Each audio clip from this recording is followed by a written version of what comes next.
মানবিকতার অনন্য দৃষ্টান্ত। আহত হনুমানের সেবায় প্রাক্তন কাউন্সিলর।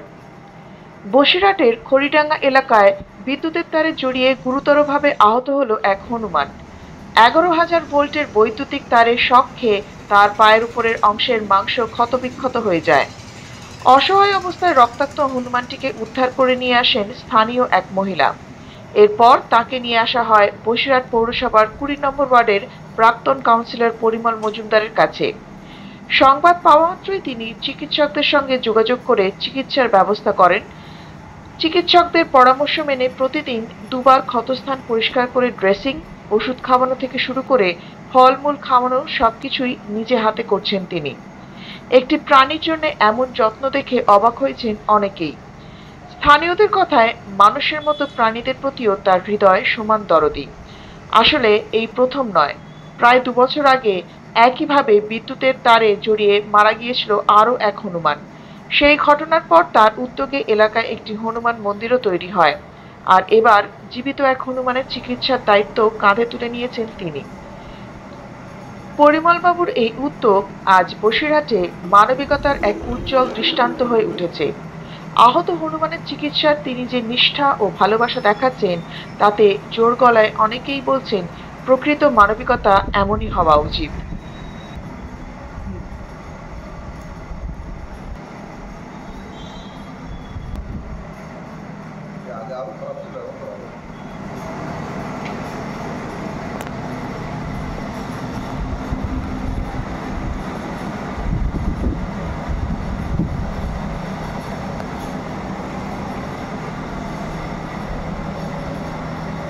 হয় বা একেবারে অসুস্থ অবস্থায় এসেছিল, কি বলবেন?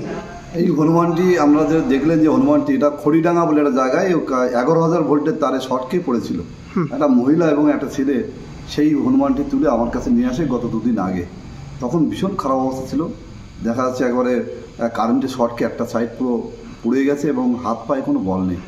মহিলাটা এবং ছেলেটা এসে বলে, দাদা এই হনুমানটি শর্ট খেয়েছে, পড়েছিল, আমরা নিয়ে এসেছি, আমরা জানি তোমার কাছে এই হনুমানটা এলে ও সুস্থ হয়ে যাবে, তাই অনেক আশা নিয়ে এসেছি, তুমি হনুমানটা দেখো। আমি সঙ্গে সঙ্গে সেই হনুমানটা দেখার পরে সরকারি যে পশু চিকিৎসক যে ডাক্তার তাকে ডাকলাম এবং আরও একটা ডাক্তার ডেকে তাকে যেভাবে ওখানে অ্যাডভাইস দিয়েছেন, যা ওষুধ লিখে দিয়েছেন, যেভাবে উনি বলেছেন আমি সেইভাবেই ওনার ট্রিটমেন্ট শুরু করি।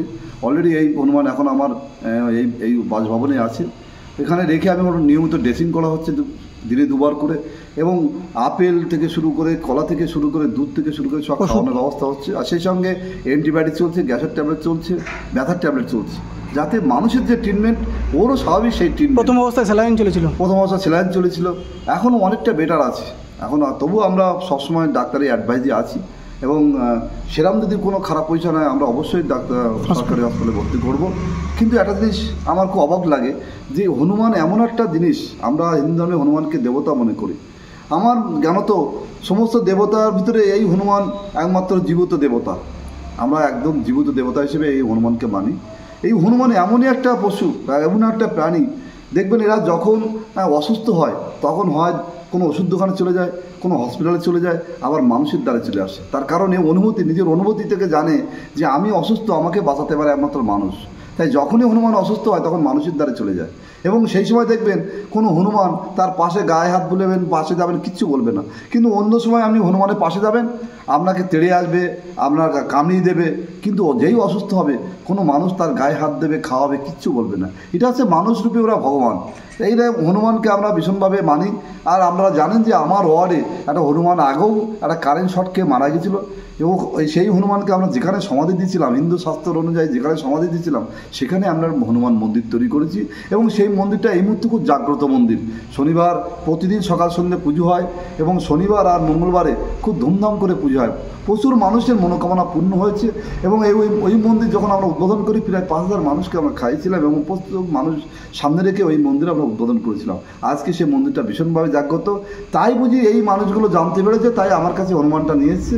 এবং হনুমানটা আমরা আশা করি যেভাবে ট্রিটমেন্ট করছি, আশা করি আগামী 2 থেকে 3 সপ্তাহ ভিতরে ও সুস্থ হবে। এবং আমরা ঈশ্বরের কাছে কামনা করি ও সুস্থ হোক এবং সুস্থ ও স্বাভাবিক জীবনে আবার ফিরে যাক। ও সুস্থ হলে তো আমাদের কাছে থাকবে না, কিন্তু ও সুস্থ হয়ে ওর জীবনে ও ফিরে যাবে। এটাই আমরা ঈশ্বরের কাছে কামনা করি যে ও দ্রুত সুস্থ হয়ে যাক।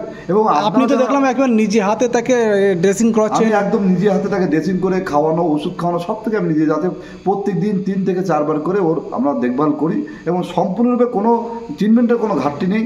যদি অসুবিধা হয় সমস্যা আমরা পশু হাসপাতালে ভর্তি করবো, কিন্তু এখন বর্তমান ভালো আছে, আগের থেকেও বেটার আছে। এবং আমার এই বক্তব্য যারা শুনছেন, আমার যারা কথা শুনছেন, তাদেরকে বলবো আপনারাও ঈশ্বরের কাছে আশীর্বাদ করুন যাতে এ তাড়াতাড়ি সুস্থ হয়ে তার স্বাভাবিক জীবনে ফিরে যেতে পারে।